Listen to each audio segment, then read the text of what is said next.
dari tempat tumbuhnya rambut secara umum. Ya, tempat tumbuhnya rambut secara umum. Artinya jika ada orang botak sehingga tumbuhnya rambut agak mundur, nggak dihitung itu yang lebih, tetap bagian kepala itu yang lebih itu. Yang dihitung titik permulaannya adalah mulai dari tempat tumbuhnya rambut secara umum. Iya. Sampai mana panjangnya? Berakhir sampai ke ujung rahang, ya, tempat tumbuhnya jenggot. Nah, ini panjang nih. Ini panjang. Adapun lebarnya antara kedua telinga. Maka apapun yang berada di area tersebut itulah yang disebut dengan wajah dan wajib ketika kita wudhu membasuhnya, membasahinya dengan air. Ma la yatimul wajib illa bihi fahuwa wajib. Suatu kewajiban yang tidak bisa sempurna kecuali dikarenakan oleh sesuatu, maka sesuatu ini pun juga hukumnya wajib. Maksudnya gimana, Bib? Begini, kan kita sudah paham batasan wajah. Nah, kita nggak mungkin bisa yakin, memastikan bahwa batasan wajah, area wajah tadi itu betul-betul sudah terkena air, sudah kita basuh, sudah kita siram, kecuali kalau kita lebihkan. Maka hukum melebihkan basuhan untuk memastikan dan meyakinkan itu adalah hukumnya wajib. Jadi jangan dipas-pasno begitu. Ya sudah. Yang leko kalau sudah cuci muka ketika wudhu itu, membasuh muka ketika wudhu.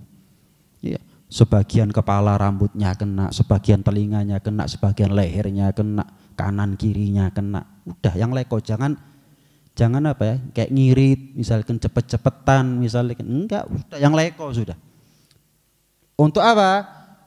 Meyakinkan diri kita sendiri bahwa enggak ada yang terlewat dari area wajah tadi itu.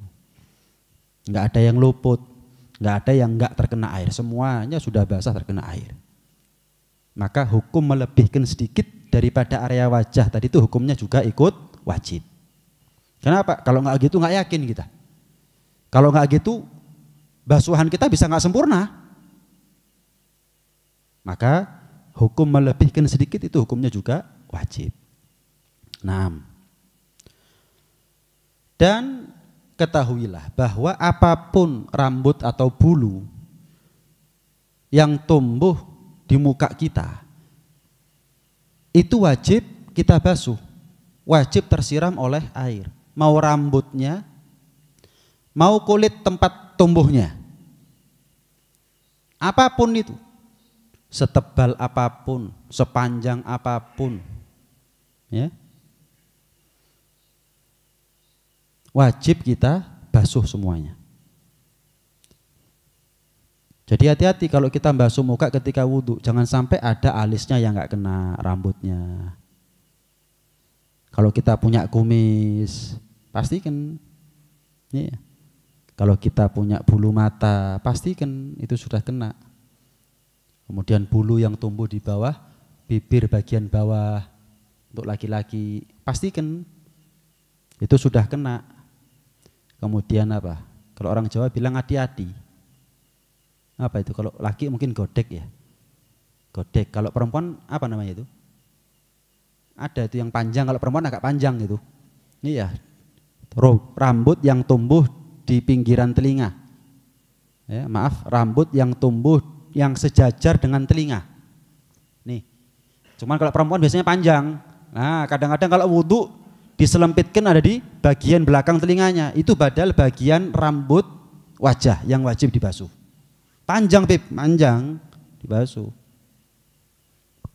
Sama seperti laki nanti pembahasan masalah jenggot atau jambang, itu wajib dibasuh.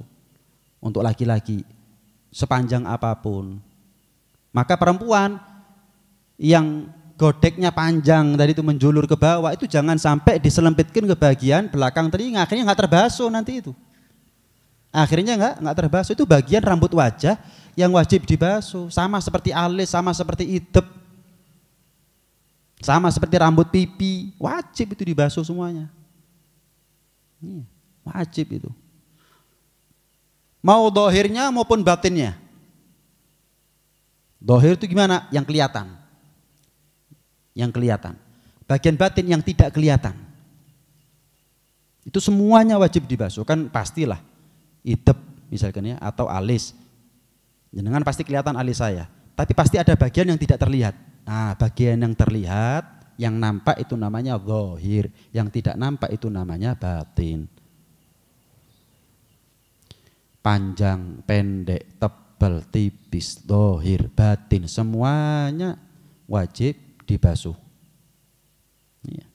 Semuanya wajib dibasuh. Kecuali 2 dan khusus laki-laki. Kecuali 2 bagian rambutnya wajah tapi khusus laki-laki. Tidak berlaku untuk perempuan pengecualian ini.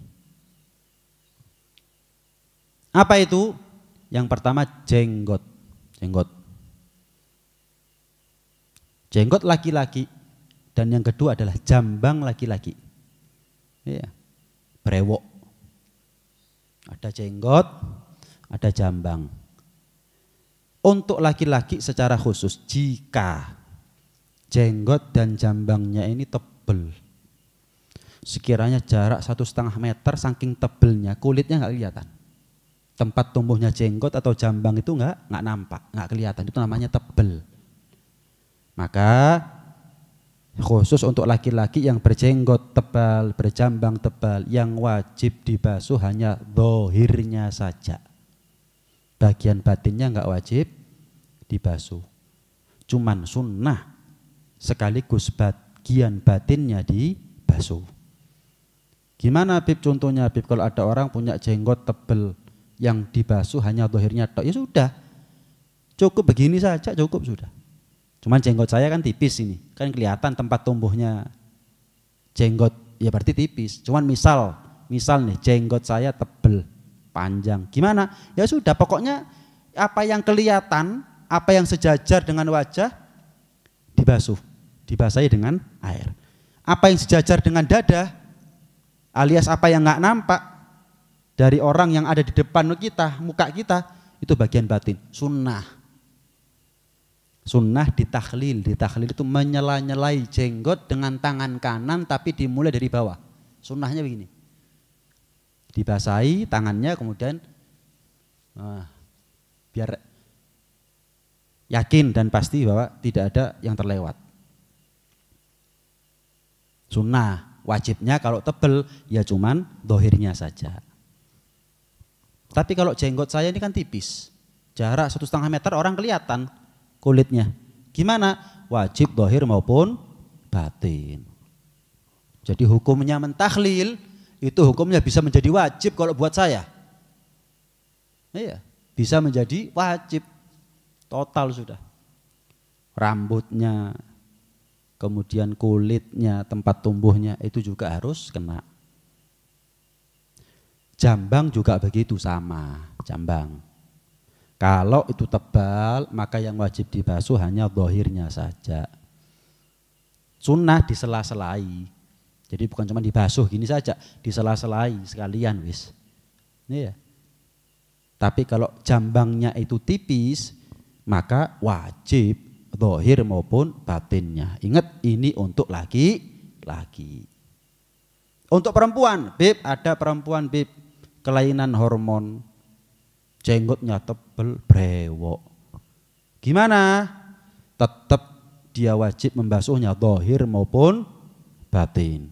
Makanya sunnah bagi perempuan yang berjenggot, yang berjambang, yang brewok untuk mencukur habis. Biar nggak serupa dengan laki-laki. Yang kedua biar enteng, biar gampang, biar ringan wudunya. Nah, kalau perempuan memang ya secara umum nggak berjenggot, nggak berjambang. Makanya kalau berjenggot, berjambang perempuan cukur habis sudah. Biar gampang wudunya. Lah kalau laki-laki memang umumnya berjenggot, berjambang. Meskipun tipis tebelnya berbeda-beda. Maka tidak disunahkan untuk mencukur habis. Malah hukumnya ada pendapat makruh, ada pendapat haram. Mencukur habis jenggot ini hukumnya ada yang berpendapat makruh, ada yang berpendapat haram. Iya. Selagi ada yang makruh, ya, jangan kita fatwakan yang haram. Informasikan dua-duanya, makruh, haram. Jangan haram seolah-olah nggak ada yang makruh gitu loh. Kenemenan nahi mungkarnya. Iya. Ya, hukumnya yang muktamad dalam mazhab Syafi'i malah makruh. Dalam mazhab Syafi'i sendiri yang muktamad mencukur habis jenggot untuk laki-laki itu hukumnya malah makruh. Iya. Adapun kumis sunnah bagi laki-laki untuk dirapikan. Sekiranya merahnya bibir nggak ketutup, silahkan memelihara kumis, tapi jangan sampai panjang sampai kalau istilahnya kalau makan itu nasinya nempel semuanya, makan gulai-gulainya di kumis semuanya. Wong ndelok lah malah gak kolu. Iya. Minum susunya di sini semuanya. Iya. Ada ya, artinya itu sunnah dirapikan. Sunnah untuk dirapikan. Sunnah untuk dirapikan, dipangkas, digunting begitu. Nah, ingat kalau untuk perempuan yang berjenggot, berjambang, ya, brewok, cukur habis. Makruh bib, enggak, laki makruh. Haram bib, enggak, laki itu hukumnya khilaf makruh, haram. Tapi kalau perempuan sunnah. Hati-hati perempuan berjenggot, berjambang akhirnya wudhunya enggak sah nanti. Nih. Berkumis juga bagi perempuan, cukur habis sudah. Biar apa? Biar nggak sama seperti laki-laki. Itu kalau belum kawin nggak kawin-kawin nanti akhirnya. Ini ya. Nah, ya. Ada pertanyaan begini, Beb, ada orang punya jenggot panjang, Beb, panjang, misal sampai ke dada misalkan. Walaupun sunnahnya jenggot itu tidak lebih daripada segenggaman tangan.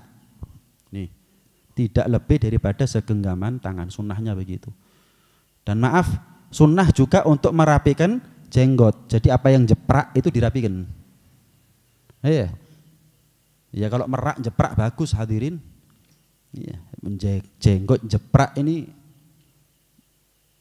Nabi itu nggak begitu, sahabat itu nggak begitu, dirapikan. Dirapikan. Jadi tetap ketok ganteng gitu loh, gak semerawut. Apa yang jeprak dirapikan, digunting, itu kesunahan tersendiri. Ini penting ini, kadang-kadang orang salah paham urusan begini-begini ini. Urusan gak penting di gay tajam, urusan yang tajam ditumpulkan. Zaman sekarang tuh begitu kadang-kadang. Dirapikan begitu. Nih, Beb, ada orang laki ini ya, laki punya jenggot panjang, misal sedada. Maka bagaimana Beb wudhunya? Apakah wajib jenggot sepanjang dada itu dibasuh semuanya? Bagian dohir maupun batinnya kalau tipis, sekiranya tempat tumbuhnya kelihatan, wajib itu semuanya. Walaupun sudah keluar dari batasan wajah, sudah sampai ke dada, tetap wajib itu. Makanya jangan panjang-panjang sudah kalau punya jenggot itu. Nggak lebih daripada segenggaman tangan. Jadi kalau wudhunya enteng, sudah nggak ngelanggar sunnah. Yang kedua ngenteng no wudhu. Tapi jika tebal jenggotnya, sudah tebal panjang, iya, sudah tebal panjang, iya. Gimana hukumnya? Tetap wajib dibasuh sepanjang itu. Cuman bagian dohirnya saja, apa yang kelihatan saja, apa yang sejajar dengan dada, sejajar dengan leher, enggak. Tapi panjangnya itu wajib. Gambarannya begini dah. Ini contoh paling elek sudah. Ada orang Bib punya jenggot sampai selutut. Kalau rambut perempuan selutut ada, ini misal jenggotnya laki sampai sedengkul. Wajib dibasuh sampai sak dengkul. Panjangnya wajib. Dohir batinnya tergantung tebal tipisnya. Dohir batinnya tergantung tebal tipisnya. Begitu. Ada pertanyaan berikutnya, Beb, kalau ada orang ya laki punya kumis panjang, Beb, iya panjang, Kayak company gitu sudah ya, meluntir-meluntir, ditarik-tarik begitu. Panjang, tebel. Iya. Gimana kalau kumis yang dia punya keluar dari batasan wajah? Panjang. Kumisnya keluar dari batasan wajah. Dan tebal. Maka yang wajib dibasuh hanya zahirnya saja, yang kelihatan tok.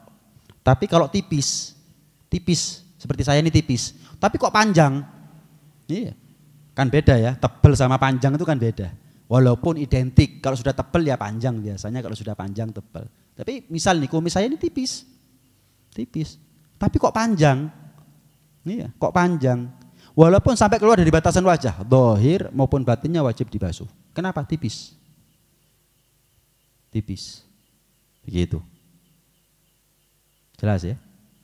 Kenapa kok dibedakan jenggot begini, jambang begini, kalau kumis begini? Karena jenggot sama jambang itu sering kali panjang dan tebal, makanya dibedakan. Tapi kalau kumis sering kali tipis dan pendek, makanya dibedakan kedua hukumnya itu. Kalau jenggot sama jambang sama hukumnya. Tapi kalau jenggot sama kumis beda hukumnya.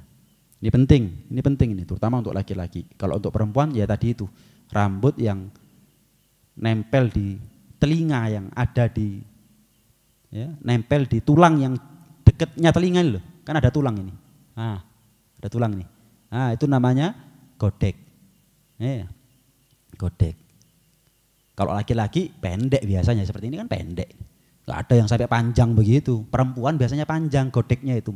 Julur ke bawah begitu. Kadang-kadang diselempangkan, diselempitkan ada di bagian belakang telinganya. Loh, enggak terbasuh itu namanya. Itu enggak terbasuh, enggak sah. Begitu hadirin. Ini pentingnya kita belajar. Nah, kemudian rukun wudhu yang ketiga itu adalah membasuh kedua tangan sampai kedua siku. Membasuh kedua tangan sampai kedua siku. Sebagaimana tadi membasuh wajah, itu harus dilebihkan biar kita yakin. Maka membasuh tangan sampai ke siku itu juga dilebihkan biar yakin. Jangan dipas-pas no. Siku, jangan. Sing leko sudah. Iya. Dicincing lengan bajunya, kemudian dibasuh sampai mulai dari ujung jari sampai ke siku sudah, sing leko sudah. Melebihkan ini hukumnya juga wajib ini, melebihkan sedikit aja. Itu hukumnya wajib. Jelas ya? Itu hukumnya wajib. Biar bisa sempurna kewajibannya.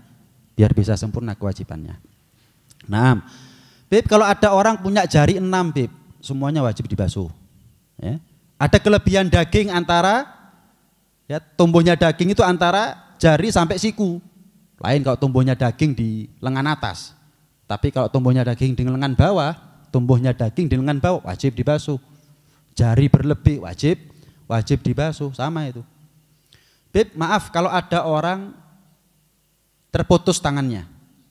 Gimana hukum membasuh tangannya sampai siku? Ya dilihat putusnya di bagian mana dulu. Kalau putusnya, misal naudzubillah min dzalik, putus di sebelah sini. Wis, pergelangan tangan hilang. Berarti kan bagian yang tetap wajib dibasuh masih ada sisanya itu. Sampai siku, ya wajib dibasuh itu. Jelas. Ada lagi orang itu yang terputus tangannya sampai kemana? Sampai ke siku. Jadi putusnya itu persis sikunya. Ya, persis siku.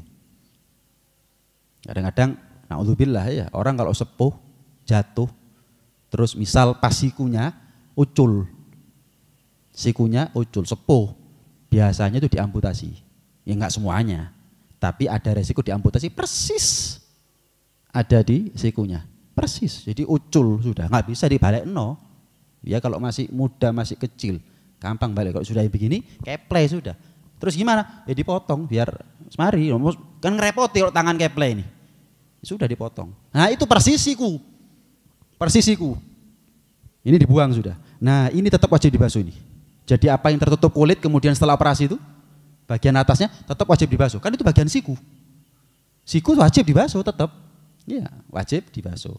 Tapi kalau terputusnya di bagian lengan atas, mulai ujung jari sampai siku habis sudah ada. Naudzubillah. Gimana? Sunnah, bukan lagi wajib, sunnah untuk dibasuh sampai ke pundak atau bahu. Pundak atau bahu. Jelas ya? Lah kalau ada orang terputus tangannya total mulai bahu sampai ujung jari. Del sudah, lang. Kecelakaan kerja, wis putus. Yang tersisa cuman bahu ke atas, bahu ke leher. Gimana? Sunnah bahunya untuk dibasuh. Tergambar ya? Nah, bulu rambut yang nempel di tangan, tebal, tipis, panjang, pendek, zahir, batin, semuanya wajib dibasuh. Enggak disamakan dengan rambut kepala, rambut wajah tadi itu enggak disamakan. Semuanya wajib dibasuh. Nah, kalau tangan jenengan pecah-pecah, maka bagian dalamnya pecah-pecah itu juga wajib dibasuh selagi tidak tembus sampai ke kulit. Kan ada orang itu tangannya pecah-pecah, ya, tapi nggak sampai tembus ke kulit. Kalau sampai tembus ke kulit, cukup dibasuh dohirnya tok. Tapi kalau misal gambarnya begini dah, ada orang mungkin karena kecelakaan kerja tangannya bolong, ya, waras, sembuh sudah, tapi bolong sudah. Gimana? Wajib dibasuh dohir maupun batin. Sembuh kok, dibasuh, nggak sampai ke kulit sudah, tertutup kok, terhalang oleh kulit. Jelas ya? Tapi kalau baru saja kecelakaan kerja, ketok bolong tangannya, kelihatan dagingnya, yang wajib dibasuh hanya dohirnya saja. Jika memang boleh kena air. Kalau nggak boleh, nanti pembahasan tayamum itu. Jadi tangan kalau pecah-pecah, tangan kalau lubang, sekiranya disiram airnya nggak tembus ke daging, wajib dibasuh dohir maupun batin. Tapi kalau sekiranya disiram itu tembus ke daging, yang wajib dibasuh dohirnya saja, itu pun kalau memang boleh kena air. Kalau nggak boleh kena air, nanti pembahasannya dalam bab tayamum. Itu. Iya. Nah, kita lanjut ke pembahasan kitab Syama'il. Beliau Al-Imam Asy-Syaikh Yusuf bin Ismail An-Nabhani radhiyallahu ta'ala anhu wa ardhah. Ya. Sebagaimana yang kita singgung di pertemuan yang lalu, beliau menghaturkan sholawat kepada Nabi ini dengan sebaik-baiknya sholawat. Enggak syukur sholawat, tapi serius kalau sholawat. Gimana caranya sholawat yang beliau haturkan keharibaan Rasulullah sallallahu alaihi wasallam itu menjadi sholawat yang sesempurna mungkin. Sholawat yang nggak bisa dihitung dan dibatasi oleh lisan manusia atau pena. Sholawat yang tidak diketahui dan tidak bisa disifati oleh siapapun, termasuk malaikat dan manusia. Sholawat yang lebih unggul daripada semua sholawat, sebagaimana Rasulullah lebih unggul daripada semua nabi. Dan sholatan yashmuluni nuruha min jami'i jihati fi jami'i awqati wa yulazimu darrati fi hayati wa ba'da mamati. Sholawat yang nurnya sholawat tersebut meliputi seluruh arah yang ada pada diriku. Sholawat yang nurnya, cahayanya meliputi seluruh arah yang ada pada diriku, meliputi depanku, belakangku, atasku, bawahku, kananku, kiriku, semuanya. Fi jami'i awqati, di seluruh waktuku, sepanjang hidupku, mau pagi, mau siang, mau sore, mau petang, mau malam, mau tengah malam. Nurnya meliputi seluruh waktuku, sepanjang hidupku. Wa yulazimu darrati, dan sholawat yang senantiasa mendampingi atau melazimi seluruh bagian tubuhku. Nurnya tadi itu selalu nempel di seluruh bagian tubuhku.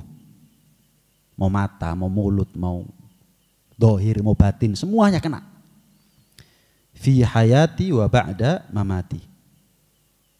Di masa hidupku nurnya itu manfaat bagiku dan lebih-lebih setelah matiku.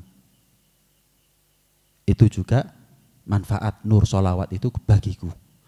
Jadi nur yang betul-betul meliputi seluruh arah, seluruh waktu, bahkan bukan hanya di masa hidup beliau sampai setelah beliau wafat. Nur sholawat itu mendatangkan manfaat bagi beliau. Makanya ulama mengatakan ini termasuk salah satu bentuk sirat sholawat, lafat sholawat yang paling afdol. Iya. Kalau kemarin kan sudah kita bahas Imam Syafi'i, sirat atau lafat sholawatnya Imam Syafi'i. Itu juga menurut ulama itu termasuk bentuk sirat atau lafat sholawat yang paling afdol. Ini juga nggak kalah. Kenapa? Memang sedikit panjang dan asing di telinga kita.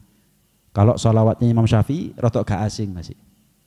Ya Allahumma sholli ala sayyidina Muhammad kullama dzakarahu dzakirun wa ghafala an dzikrihil ghafilun. Sik gampang, pendek dan sering kita dengar. Kullama dzakarahu dzakirun wa ghafala an dzikrihil ghafilun. Kok ini panjang hadirin? Panjang, tapi ini juga kalau misal didawamkan sehari baca 3 kali, 10 kali, luar biasa pahalanya. Nah, panjang sebenarnya pembahasan. Tapi insya Allah kita akan bahas di pertemuan berikutnya. Wallahu a'lam. Monggo kalau ada pertanyaan. Ya. Waalaikumsalam warahmatullahi wabarakatuh.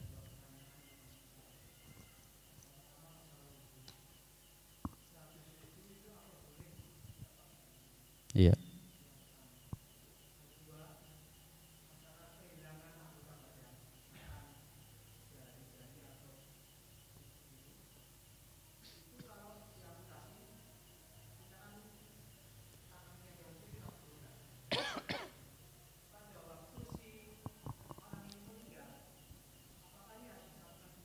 Iya. Pertanyaan pertama, setelah wudhu boleh nggak kita handuan? Hukumnya makruh. Nggak haram, tapi makruh. Kenapa? Itu menandakan orang yang wudhuan setelah, handuan setelah wudhu, seperti orang yang nggak seneng sama bekas air wudhunya. Seperti orang yang nggak seneng sama air bekas ibadahnya. Jelas ya? Padahal air bekas wudhu itu tiap tetesan ada ampunannya Allah Subhanahu wa taala. Biarkan netes, semakin banter netesnya semakin bancar, ya ibarat kata semakin banyak dosa yang diampuni oleh Allah Subhanahu wa taala buat kita. Biarkan sudah netes basah bajunya kita, biarkan sudah, diluk garing kok. Sebentar juga kering kok. Dan itu membuahkan ampunan luar biasa buat kita. Tapi kalau kita habis mandi langsung diandui, makruh. Kayak kita ini nggak seneng sama air wudhu begitu loh. Kata ulama begitu. Kecuali kalau ada uzur. Airnya terlalu dingin, Beb, misalnya. Airnya terlalu dingin. Atau kulit saya sensitif, misalkan. Pokoknya kalau nggak ada uzur ya makruh. Kalau ada uzur nggak apa-apa, nggak makruh. Secara umum kita nggak ada uzur. Iya. Kalaupun dingin masih bisa teratasi lah. Ya. Kemudian yang kedua, Beb, kalau ada orang tangannya diamputasi, dikubur kan? Ya, tangan itu kan, maaf, tangan seorang itu, anggota tubuh seseorang itu kalau diamputasi wajib dikubur. Iya. Nah, permasalahannya orang ini meninggal, apakah wajib disatukan? Tidak. Tidak wajib disatukan. Jelas ya? Jadi tangannya dikubur di mana, orangnya dikubur di mana, nggak apa-apa itu, nggak ada masalah itu, boleh, nggak wajib disatukan. Ada yang lain? Ji. Waalaikumsalam warahmatullahi wabarakatuh.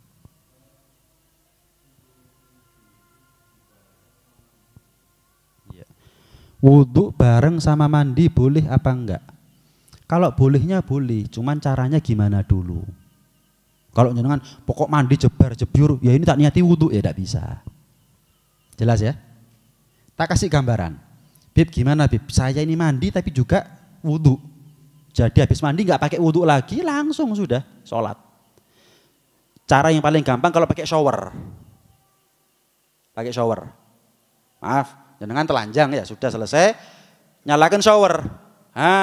Jenengan langsung sudah niat wudhu. Basuh muka, basuh tangan. Ya. Kepala, kaki. Wes, baru setelah itu basahi sudah. Mau sabunan, mau sampoan, apa segala macam. Pokoknya selama itu kita nggak melakukan perkara-perkara yang membatalkan wudhu, nggak kencing, nggak berak, nggak nyentuh kemaluan, sah. Buyar dari kamar mandi keluar langsung sholat, sah. Loh, kok belum wudhu? Tadi mandi sekaligus wudhu saya. Loh kok bisa? Pakai shower, jadi tangan saya leluasa. Ya usah, langsung aja. Ya seperti gerakan wudhu sudah persis.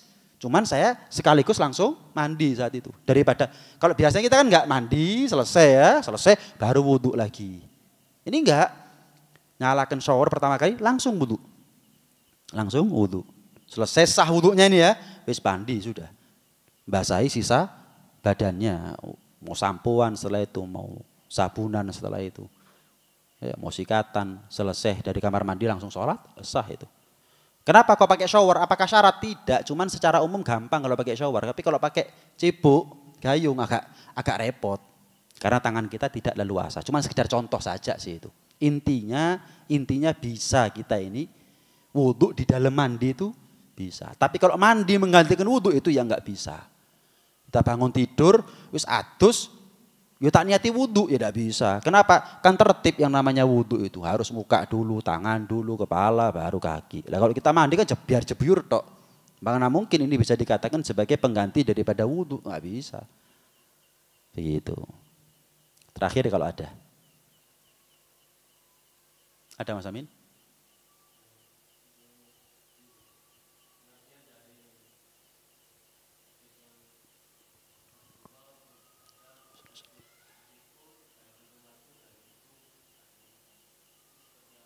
Gimana? Hidupku dan matiku baik untuk umatku. Jelas sih ya. Memang ada keterangan. Dalam satu sabdanya Rasulullah mengatakan hidupku dan matiku itu baik untuk umatku. Loh, kalau hidupnya Nabi baik untuk kita jelas sih ya. Siapa yang mengenalkan kita sama Allah kalau bukan Rasulullah? Gimana cara kita kenal agama ini kalau bukan karena Rasulullah? Hidupnya Rasul untuk kita baik, jelas. Wafatnya Rasul untuk kita kok baik gimana ya? Maksudnya begini. Perhatiannya Rasulullah kepada kita setelah beliau wafat itu lebih daripada perhatiannya Rasulullah sebelum beliau wafat. Kenapa? Karena beliau sekarang setelah wafat berada di alam yang berbeda. Tidak lagi dibatasi oleh dimensi ruang dan waktu lagi sudah. Jadi betul-betul satu persatu tahu kita. Kalau dulu itu nggak tahu kita satu persatu. Kalau sekarang kelihatan sudah. Mana laporan amalnya, belum sholawatnya kita, dan lain sebagainya. Iya. Catatan kemaksiatannya kita itu juga dilaporkan oleh malaikat kepada beliau. Sehingga satu persatu tahu.